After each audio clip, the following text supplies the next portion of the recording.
Folks, this is a part 1 video, so part 2 you'll get to see the actual result of what I'm talking about. But I started this thing where I was doing as I call it, but I wasn't too satisfied with the name I called it because I always knew that each thing you do in this world had a proper name for it.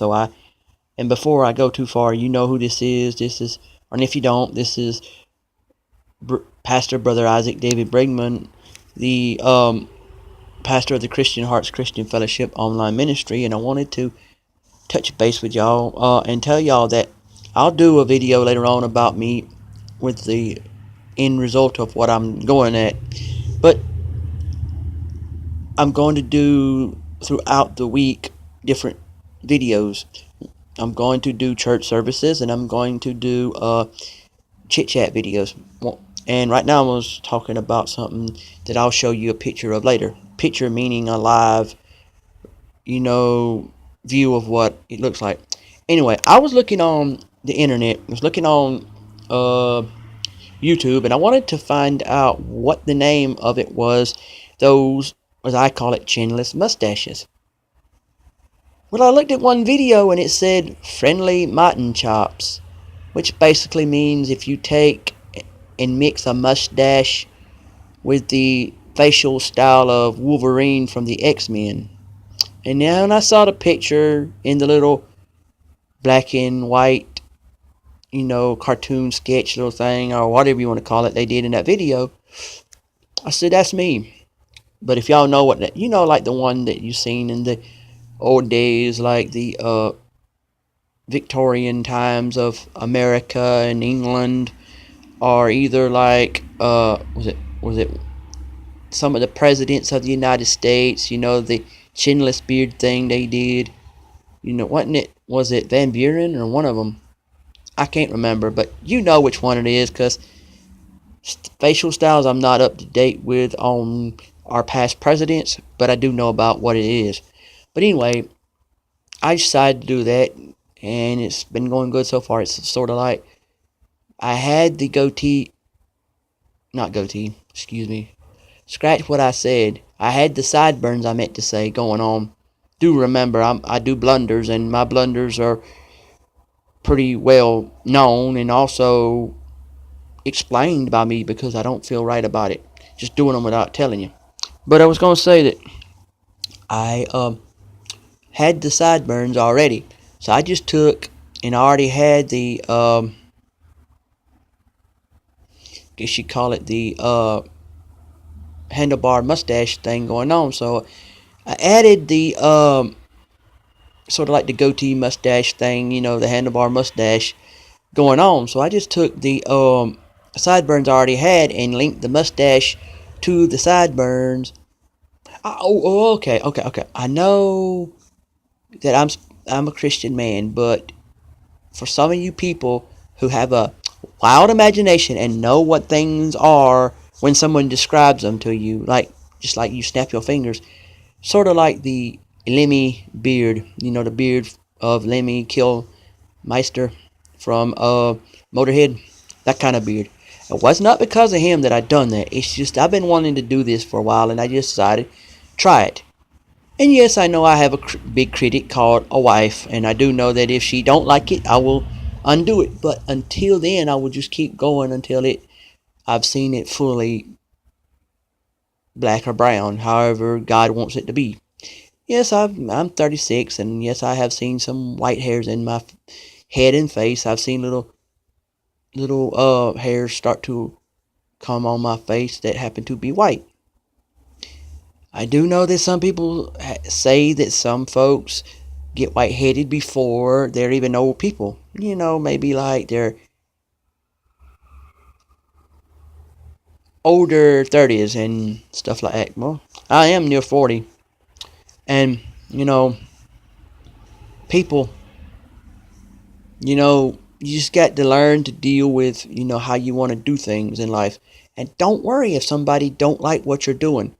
You're not trying to impress them. You're impressing God and yourself. If you two come to an agreement, then that's what it takes. There's too many times in life when you speak on things. Okay, since we're on another random video chat with you people. I want to talk to y'all right now. You people out there, and you know who you are, and you know it's your inner self that's doing it. And I've tell you all this time, the inner man is the center man. Do you not realize what you're doing when you sit there and you actually make fun of somebody that you don't know a lot about them? You don't care about them. You don't want to care about them. You're sitting there criticizing people over stuff that makes no sense. I'll just put it to you this way. God gave me the automobile He wanted me and my wife to have. I got it before I met her, and after I had it for so long, during the time that I had it, it was my car. After I got married, it was our car because she tells me where to go. I drive. I'm the only one that drives between me and her. And I'll go where she asks. I'm her chauffeur. She can be my driving Miss Daisy, and I can be her Hulk. Hold or however you say it. You know what? I understand what. I'll just say it in layman. I'll just say it in simple terms without going through all this language. I know what Morgan Friedman went through in Driving Miss Daisy because I met my Jessica Tandys before. I've known some old people that were, some started out bad and then they ended up good, and some were just good people that their kindness grew more the longer they knew me. And I appreciate that. God, you've sent a lot of people, a lot of elderly angels in this world. And I trust that you'll do it more and more every day. Send more people, like that. You'll do it. You'll do it over and over. And I believe that each person, regardless of their age, when they treat you a certain way, that is an angel sent by God. Because God don't just randomly just say, okay, you're going to get the most kindest person in the world in your life, and when they go, then you'll meet others that will be kind to you in their own way. Won't be the same way, but it'll be in their own way. And you learn to live with it. You accept it. You cherish it. And after so long, it becomes the fact that you're like, okay, I get it now. So, what I'm going at this story is that when you live in a world where you have people coming and going out of your life day in and out, and their family and their friends are yours, you have to deal with the fact that some of them are going to be kind-hearted people, and they're going to love you like God told them to love you. And when they do love you that way, embrace it, enjoy it, accept it, because it's not going to be there very long. They'll be here today and gone tomorrow. And that's God's doings. I'm not saying it's just a whim or a jest or a jot or a tittle or whatever you want to call it. It is really seriously that they're here today, gone tomorrow. So when you get these people in front of you, love them. I think Jesus even uses the Santa Claus story to get across to people. Yes, I said it. Jesus uses the Santa Claus story because both Jesus and both Santa Claus were in. Jesus was real. Santa Claus, I believe, was based on a true story. And I believe that if that is true, if it is, that both men were kind-hearted men, and they loved kids and they loved everybody more than they loved themselves. Well, they loved themselves, but not to the point of being narcissistic or being what they call that when you're into yourself, conceited. Yeah, no, they weren't to that point. It was like they loved people to the point of doing for them when they couldn't do for themselves. And I like that. I love it. It's all about that. Doing what's right for the world, doing what's good for the world, doing things for the world that you need to do. If you only knew from God what those things were, and if God said pray your guts out, if that's all God says to do, and that's all you can do, do it. Pray till you can't pray no more, and when you get through there, pray some more. You have to learn. Like they always say, that God and Jesus is just one prayer away. Just one prayer away. And I believe that. I've lived my life to the point of where I got to say, I may have done some stupid stuff in my life, and I may have said some stuff I regret. But you know what? I never regretted the day that I actually gave my heart to God and Jesus and told them that I'm sold out to you because I may not have said it in those exact words, but I said it in some words that made you think this guy's got it going on with God and Jesus. And you know what? I don't believe your beard style, your goatee style, or any facial features got nothing to do with what's in your heart about the Lord. People look too much at appearances in the mirror, and they would really think about the things that matter the most. I mean, there are people this day that would rather than to literally talk to you and say, "Hi, how you doing?" They'll say, "Yeah, he looks a certain way, so this is how he is." So basically, you're trying to be the walking, talking mirror of judgment. Basically, the walking, talking mirror of judgment is people that will base their judgments of you on your appearance. My dad was bad about it when he was alive. He was bad about saying if I looked a certain way, no woman would want me. Will you explain to me how I got where I am now with my relationship in life? I've got two women right now, possibly more, that respect me. I've got a mom and a mother. Mother meaning mother-in-law. I have a wife. So that's three women right there. So if they're treating me good, decent, and treating me the way God told them to treat me, and I'm treating them the way God told me to treat them, even if we have our ups and downs, does that tell you that women do respect men for more than just what they look like? Some women look at me and like, or do you look like you're a good man and you're a very friendly man? And they made that assumption based on what's in your heart, not what's in your facial features. Because I've seen people that look like they could have been kin to Joker from Batman, but they had a heart of gold and they was willing to do anything for you. So you know what? Looks don't have nothing to do with what's in your heart.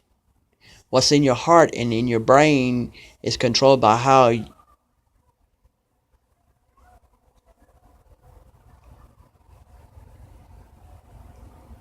you want to treat people. See, I've seen people go through in and outs in their life. I've seen people stand up and I've seen people say things that I thought I'd never hear someone say, that they needed to have done said over and over and over before. You know, and it's like, okay, I'm going to do this to you. I'm going to say this to you. And I'm going to do this to you. And you're like, thank you. About time you said those words that let me know you're getting your life straightened out. But see, people would never want to talk about those things right off the bat. It was always like, no, I can't talk about this stuff. Why not? Because it'll make you look like you got a heart. Well, talk about it. Bring it up. Say something about it. Never let people down when you can let them up. Or bring them up for that matter.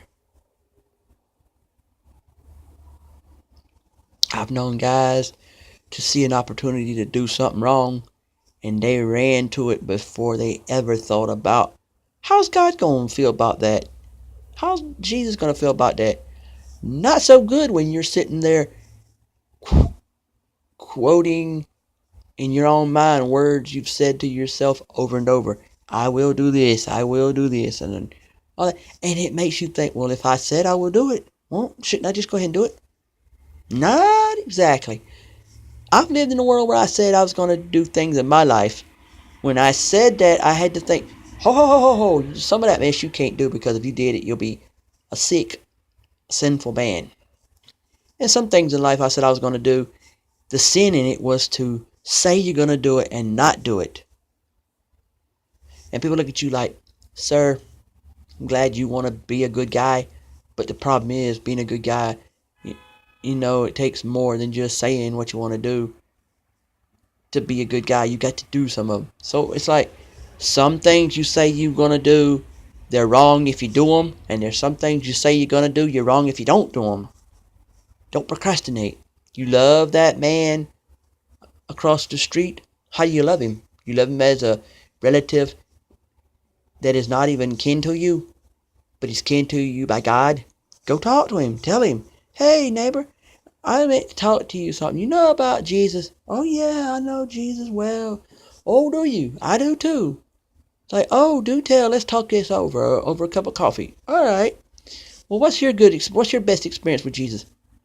The fact of every day. I wake up every day and I live another day. Oh, that's a good one. That's a good one. I feel the same way. Well, good. See, you got something in common. Jesus and the miracles that Jesus gave you and God gave you. Okay, so see? But the whole time, maybe you were scared of that person. Or maybe they got sad because you interested them in a friendly type way. Like all they wanted out of you was a friend. Like, I just want to be this person's friend so bad. But they don't know how. And you started it. Open the door to something. But don't go out thinking, I like this guy so much I want to sleep with him. Oh, girl, do you really want to sleep with that guy? Or do you want to end up realizing, what was I thinking? This guy's just a guy. I don't even know the man that well. Why do I want to do that? See, that's your problem. You don't think before you act. You're already telling me you want to do something to a man which doesn't even belong to you, or you don't belong to him, or right now you should be belonging to God and then find out if there's something there. Women, there are guys out there. Yes, you need to get with a guy. But no, you don't need to get with him as in jump on him the first time you see him. I mean, I know there's some women that want to do that to men, and then sometimes those men like, yeah, go ahead, girl. But that's ridiculous. You don't get to know people well. I mean, look at my situation. I have my moments. I wonder, why am I doing what I'm doing? But then after a while, I think, you know what? You do it because of love, because you love her, and because you will do anything for her, and that you feel sad when she has moments in her life that are sad. And you just feel like, I don't know, that you just want to say, I love her friends and family that I know of. And they're like my friends and family too. I love the people that she can get along with. I think it's wonderful. They respect me, some of them. Some of them don't. No, I know some would like to see me probably dead. Don't say that's a bad thing to say. Well, you don't know people like I do. You don't know folks like I did. If you knew everybody like I did, you'd know why I said what I said. You look at me like, oh, dude, you do know what you're talking about. Oh, sorry, dude. Oh, so sorry. Yeah, you better be apologizing to me because you don't know people like I do. If you did, then you'd know where I'm coming from. But until then, watch your language. You don't know me. I'm going to tell you, folks, don't start nothing you can't get out of. Because I done seen too many people. They get this attitude going on where they're like, yeah, man, you need to quit talking like that. You need to quit that, miss. And you look at them like, yeah, and you don't even know me, and you're telling me what I shouldn't do. Hold on.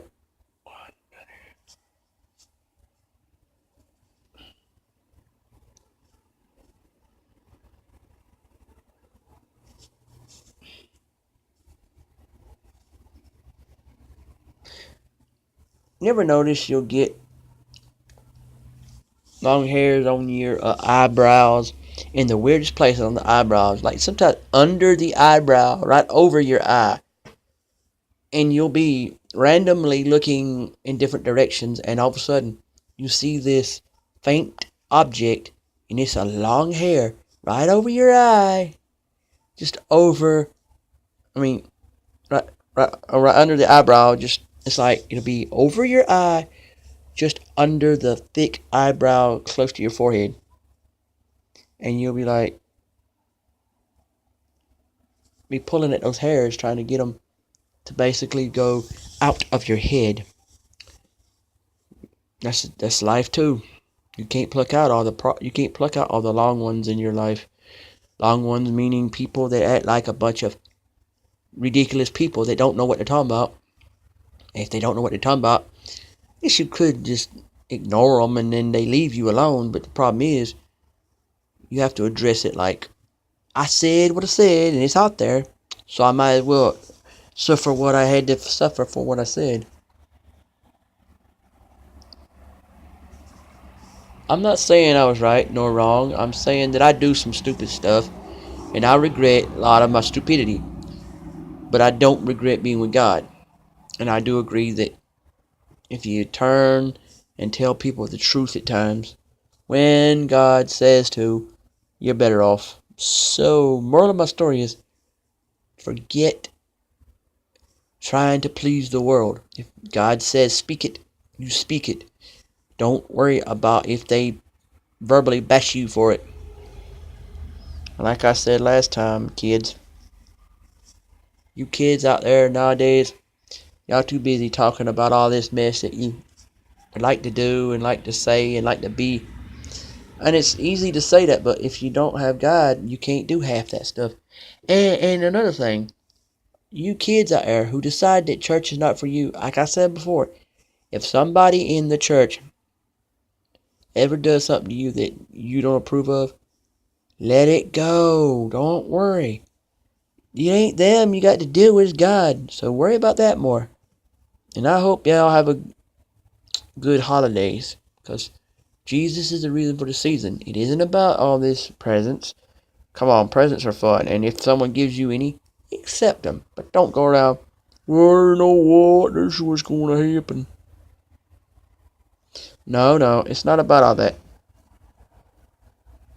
It's about trying to explain to people the true message. And if people don't want to accept it, that's their business. But at least you know God's on your side and you're on His side. I love you, God, and I love you, Jesus, and I want y'all to know I was there for y'all when you know a lot of people weren't there for you. And I'll go to bat for you any day because I know that you're more important than anybody in this world. I'm serious. There's nothing that's better than God and Jesus. And I'll go to my grave believing that stuff.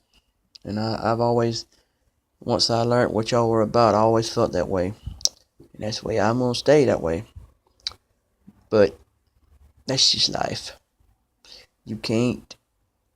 You could kill yourself, but what good would that do? Because you didn't really solve a problem. You caused the problem. Because then you got all these grieving folks that loved you dearly who are now left with not you anymore because you killed yourself. Why can't you have just done the metaphorical spiritual death? Killed the old you to make room for the new you. That's what the new year should be about. I let the old year kill the present you to make room for the future you that you should be in the new year. You know, New Year should be a New Year celebration should be a spiritual one, should be a Christian one, should be a religious one where you're telling that the you that was in 2017 is going to be dead and it's making room for the you that's going to be in 2018 and you're going to do better. Going to do better. Going to do a lot of things better. And I accept that. I accept that. Do you? And I love you. I love you all. Some of y'all have looked at me like, you don't know me. How do you love me? I've told people, I don't know how many people I told, but I told them I loved them, and they didn't know how I could love them when I knew what I knew of them. When you have Jesus in your life and God, you are able to love people that people have just gave up on and don't want to deal with no more. So there's that. And grow up, people. Understand God's real, Jesus is real. So your best bet is just stick with them. Learn to love them. Learn to be around them. Learn to live with them. Accept them. Embrace them. Be happy for them because they have had more power than anything else in this world. So if you want to talk about superheroes, God and Jesus is the Almighty. They outdo any X-Man any day. I didn't say I didn't like DC and Marvel and all that. If you ask me which is my favorite, both. Because, come on, we gotta have Superman, Batman, Wolverine, Iron Man, all them. We gotta have these characters. But we do understand that God's more important than all them. You know, God's the most powerful thing there is. Jesus is too. So, when you're going through your life, remember that. And just understand that. And I want y'all to understand. Like I said before and I said again, I love you. But I don't think God will tolerate you picking on everybody in the world and saying, well, so and so is talking this trash, or this person does this or that. You was not willing to get to know me. You was willing to talk about yourself and talk about the world. If you actually said yes, if you actually said yes about do you really know me well or know a person well and could prove it, and I could see a little bit of the judgments you make being based on, stuff but you shouldn't judge anyway. But if you're gonna judge, no matter what God says, do it right, because there's no need in sitting there. This man, so and so. You know him well? Or do you know enough about him? I mean, at least. Yeah. Okay, what? Well, he said this man was going to go to town and beat up this. Okay, so he said. So the moral of that story is, don't let the devil win. God had to show me, and I believe it was God. I know it was God showed me. Why do you think so and so said half the mess they said?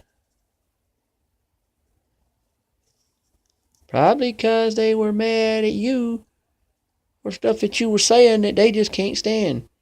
I mean, you try to be a good man, and you make your little mistakes, but there are people that are worse than you and worse than God.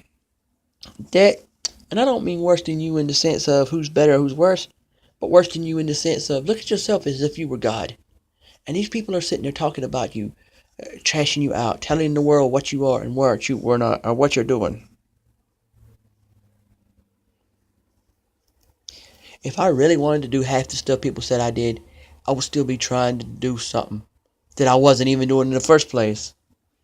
So I wasn't doing it in the first place, so how could I be accused of something I didn't do?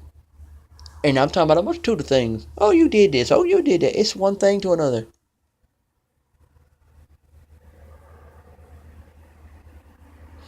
If I really did all that stuff, then why come I didn't know it? Because I didn't do it for real, and you want to say I did. Busted for that one.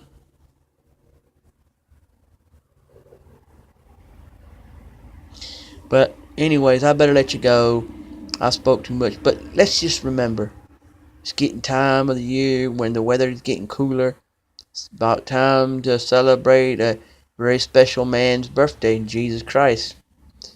When that time comes, you have to lay all things aside and be more worried about thanking Him and saying thank you and happy birthday for all the things you did.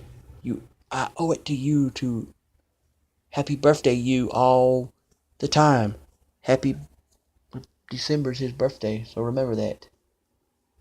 So that's where it goes with that. But I'll let y'all go. Let's pray. Dear Lord God and Jesus, I pray that each person watching this understands that I'm telling them something new I did to myself, but I'm also saying that those things do not make you who you are. Your heart and your mind does. And also what you fill your heart and your mind with. And I pray that people understand if you fill your heart and mind with God and Jesus, then what you look like in the mirror don't mean nothing. And next one, stop all the fussing and fighting, people. And I pray that you will. I pray you'll be these people that just have to sit there and say, I can't do nothing because if I do something now and it's stupid what I want to do, then I'm gonna end up being in more trouble with God than ever. So I need to think if I'm gonna do something now, why can't I find the thing that God will approve of to be that thing that I do now? So God says, you did something now that would make me happy, not you did something now that would make me sad. So I say that just let that be something in your mind and that you always want to do good for God. And I just pray that people be that way. I pray that people will stop the fussing, stop the fighting, stop the quarreling, get along with each other during these holidays. And I just pray that we all just, if you're wanting to be a mom and a dad, pray about it. If you want to be a man or a woman that knows what to do about people's emotional problems, pray about it. If you want to know, so I just pray that you always pray about these things and always come with the answers that God gave you. And I just pray for all of these people to get right. In the precious name of God and Jesus, I pray. Amen and amen.